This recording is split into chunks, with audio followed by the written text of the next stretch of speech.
Olá, sejam todos bem-vindos. Vamos à nossa aula de álgebra linear. Nesse vídeo, trazemos a segunda parte da aula sobre núcleo e imagem. Vejamos mais um resultado sobre imagem de transformação linear. Sejam IV, 2K espaços vetoriais e T de IV uma transformação linear. Se B, formado pelos vetores U1, UN, é uma base do domínio, então a imagem é gerada por T de U1, T de UN.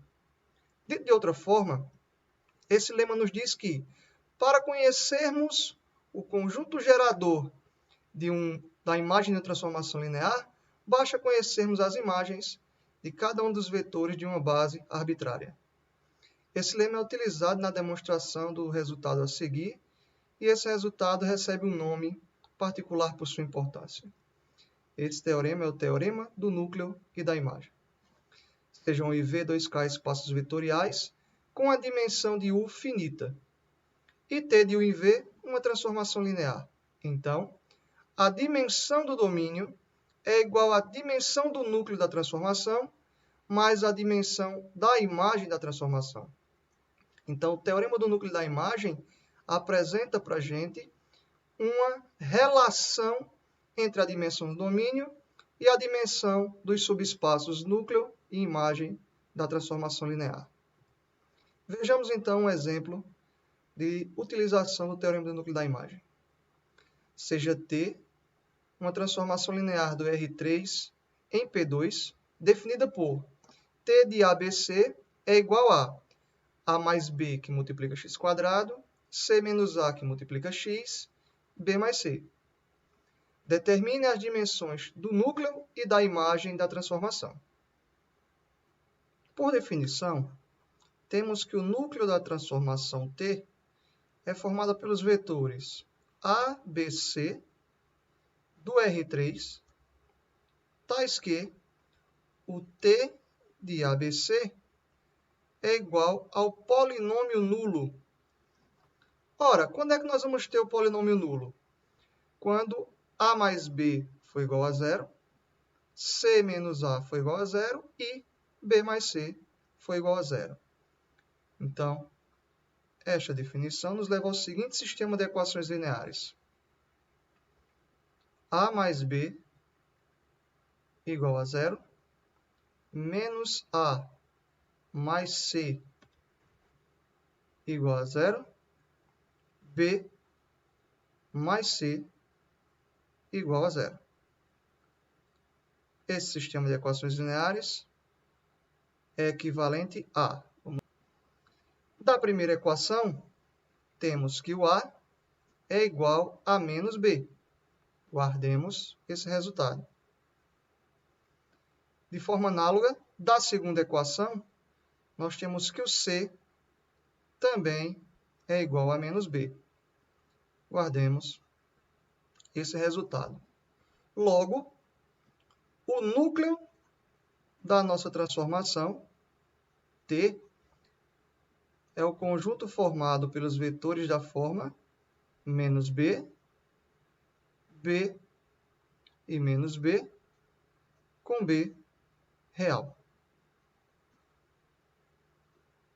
Conclusão é que a dimensão do núcleo dessa transformação é 1. Guardemos esse resultado. Vamos agora aplicar o teorema do núcleo da imagem. Então, pelo teorema do núcleo da imagem, vamos aqui usar essa notação, TNI, temos que a dimensão do domínio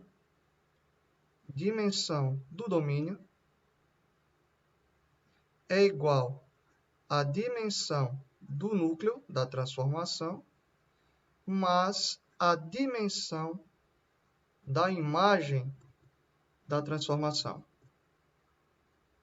Ora, a dimensão do domínio nós temos, que é 3. A dimensão do núcleo nós acabamos de encontrar, que é 1, mais a dimensão da imagem. Portanto, concluímos que a dimensão da imagem da transformação é igual a 2. Então, determinamos aqui a dimensão da imagem a partir do teorema do núcleo da imagem. Vejamos mais um exemplo. Determinar uma transformação linear T de R3 em R3, ou seja, um operador linear, tal que o núcleo é o subespaço formado pelos vetores x, y, z do R3, tais que z é igual a 2x menos y. Observe que nesse exemplo está sendo pedido para determinar uma transformação. No final da resolução, discutimos um pouco mais sobre isso. Observemos que o núcleo da transformação linear T é dado pelos vetores da forma x, y, 2x menos y, tais que o x e o y são números reais. Desse conjunto, nós podemos extrair um conjunto gerador. Como esse conjunto é formado por dois vetores que não são múltiplos, então o conjunto B1 é uma base do núcleo. Uma base do núcleo de T. Ora, se esse conjunto é uma base do núcleo de T, então a dimensão do núcleo da transformação é igual a 2. Guardemos esse resultado. Pelo teorema do núcleo da imagem, a dimensão do domínio é igual à dimensão do núcleo mais a dimensão da imagem. Portanto, pelo teorema do núcleo da imagem, a dimensão da imagem da transformação é igual a 1. Guardemos também esse resultado. Agora vejamos. O núcleo, como mostramos por proposição, é um subespaço do domínio. Uma vez que determinamos uma base para um subespaço, essa base pode ser estendida a uma base do espaço R3. Então, nós vamos tomar o conjunto B1 e vamos acrescentar um vetor de tal forma que esse novo conjunto seja uma base para R3. Então, seja B de bola, o conjunto formado pelos vetores 1, 0, 2, 0, 1, menos 1 e o vetor 0, 0, 1. Então, percebam aqui que tomamos os vetores que pertencem a B1 e acrescentamos o vetor 0, 0, 1. Aqui eu afirmo e peço para que vocês verifiquem. Então, verifique.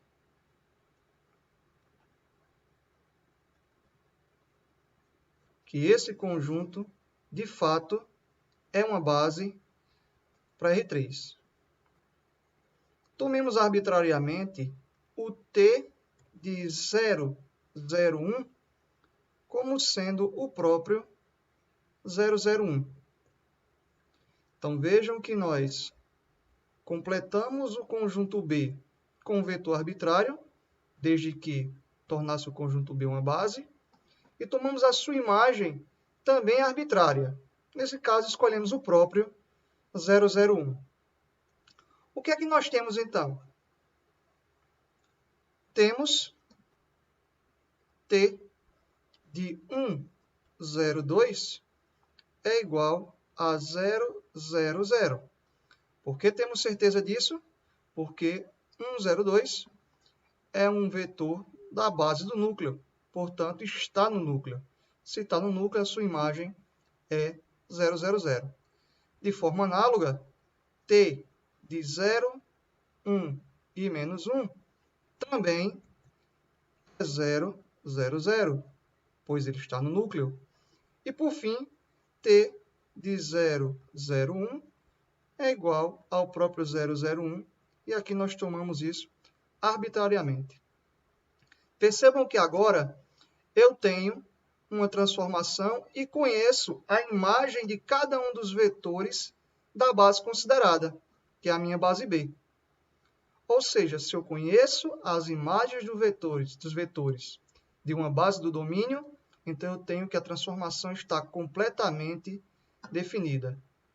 Logo, T está completamente definida.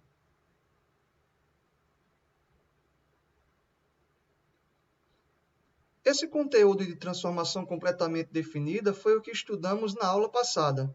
Então, aqui os convido a fazer os cálculos e mostrar que essa transformação T, assim montada, é dada por, portanto, T de x, y, z é igual a 0, 0, menos 2x mais y mais z. Então, essa é uma solução do problema. Aqui eu quero destacar exatamente o começo do nosso problema. Veja que dissemos aqui, determine uma transformação. Então, percebam que se nós mudássemos esse vetor que complementa a base e também mudássemos o candidato à sua imagem, nós poderíamos ter outra transformação linear e ainda essa transformação linear atendendo à condição do núcleo ser esse subespaço. Então, aqui os convido a fazer essas alterações. Troquem esse vetor e troquem também a possível imagem desse vetor para encontrar outras transformações que ainda atendam à condição do problema. Para finalizar essa aula, apresentamos uma consequência do teorema do núcleo da imagem. Então, vejamos. Corolário. Sejam o IV 2K espaços vetoriais, tais que a dimensão de U e V são iguais a N, e T de U e V uma transformação linear. Então, observem que temos dimensão do domínio e dimensão do contradomínio iguais. Não necessariamente que esses espaços vetoriais sejam iguais. Então, as seguintes afirmações são equivalentes. T é sobrejetora, T é bijetora, T é injetora e T transforma base de U em base de V. Os convido aqui a refletir um pouco sobre esse corolário e também pensar na sua demonstração. Para exercitar os conhecimentos trabalhados nesse encontro e discuti-los na aula presencial, propomos a resolução das questões 8, 9, 10, 11 e 12 da lista de exercícios 2 de transformação linear, disposta no site Joab S. Silva, na pasta Álgebra Linear 1.